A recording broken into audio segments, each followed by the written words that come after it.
Welcome back to some new malicious compliance stories, where people complied to the letter, but not the spirit of a request. I hope you had a great day. The first story is called 1 minute late. Punctuality is a good habit. It shows discipline and commitment. I worked in a warehouse where you had to clock in before your start time. There was a computerized process, and you would lose your job if you clocked in late more than twice a year, even if you were only 1 minute late. Now, I pride myself on punctuality, but I was running a bit late for the third time in 10 months. I simply called my employer and told him that I was feeling sick and needed to take a day off. My state has paid accrued sick leave. The fallout was that I kept my job. It's been a year since, and I got paid for a full day without working.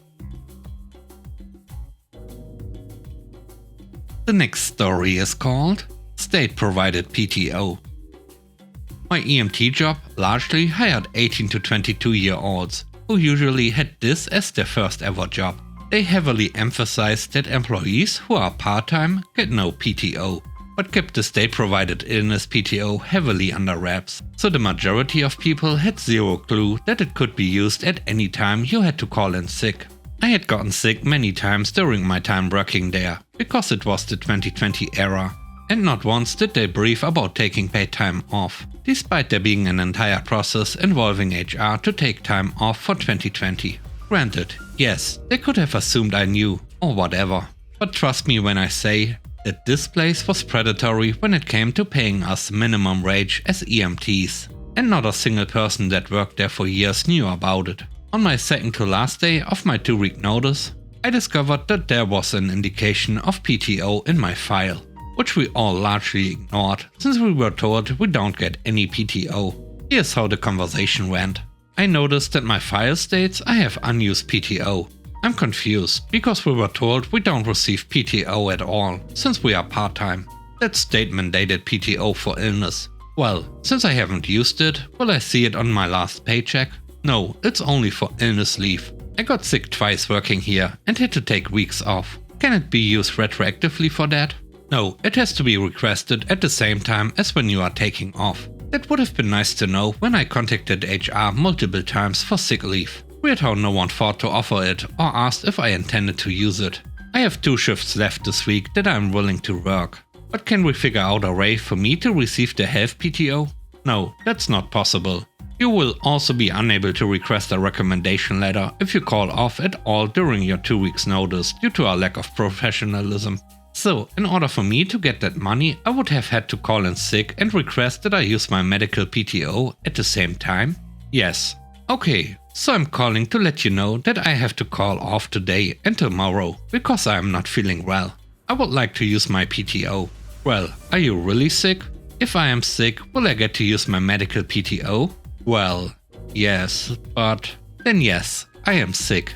I will be using all 16 hours of my PTO health leave. I also want to make sure this is documented as an excused medical absence, so I am not penalized for calling off of shifts during my 2 weeks notice.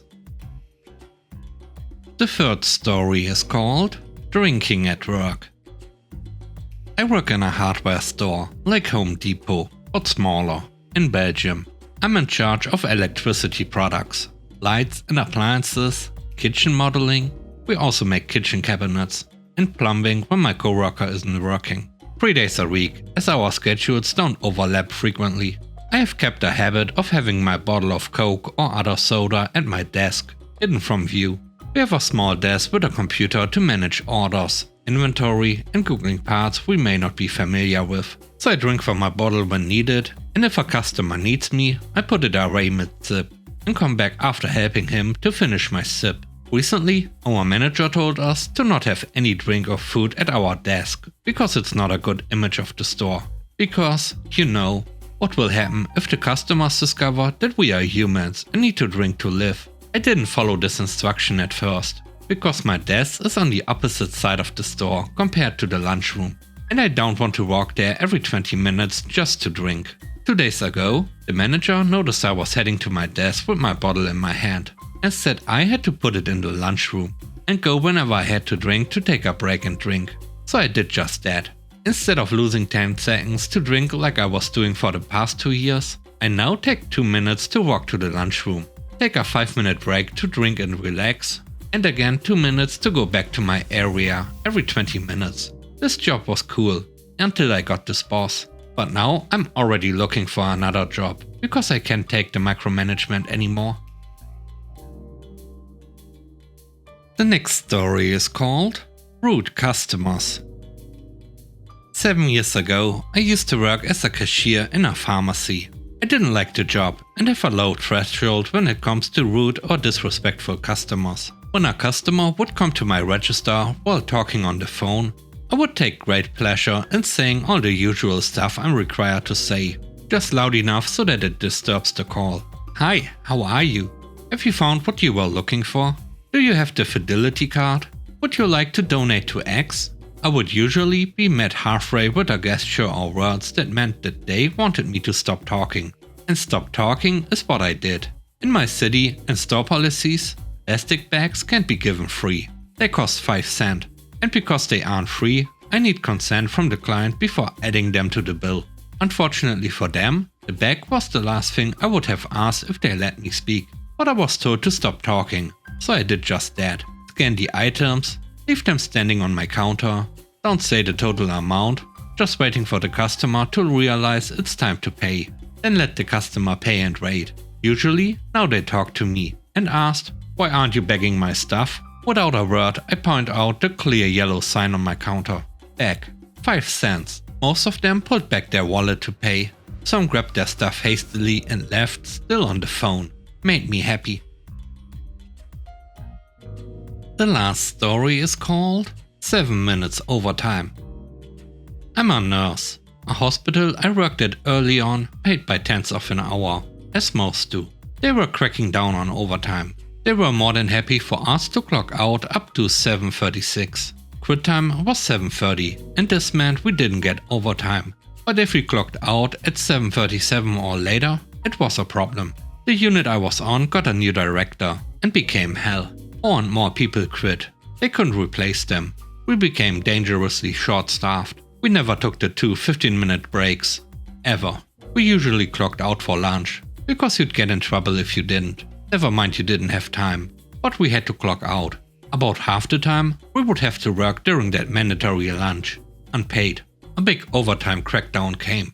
Our manager told us that if we had more than one late clock out, we'd get a verbal. Not really verbal, because it's documented in file. Another late clock out, a written. Then, who knows? Now, I rarely clocked out late, because I worked my tail off. But about once every other week, I may clock out late.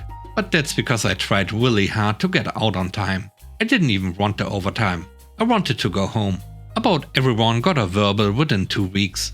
She then came back and said if you clock out less than half an hour late, then you would get the verbal.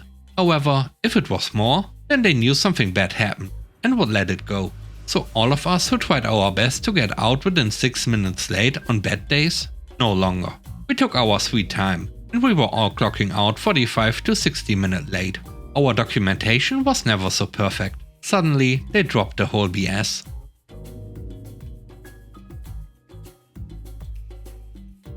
Thanks for watching the video. I hope you enjoyed it. If you did, please don't forget to leave a like, comment and subscribe. And if you have time, watch another one of my videos. And now, I hope you have a great day. See you soon. Bye bye.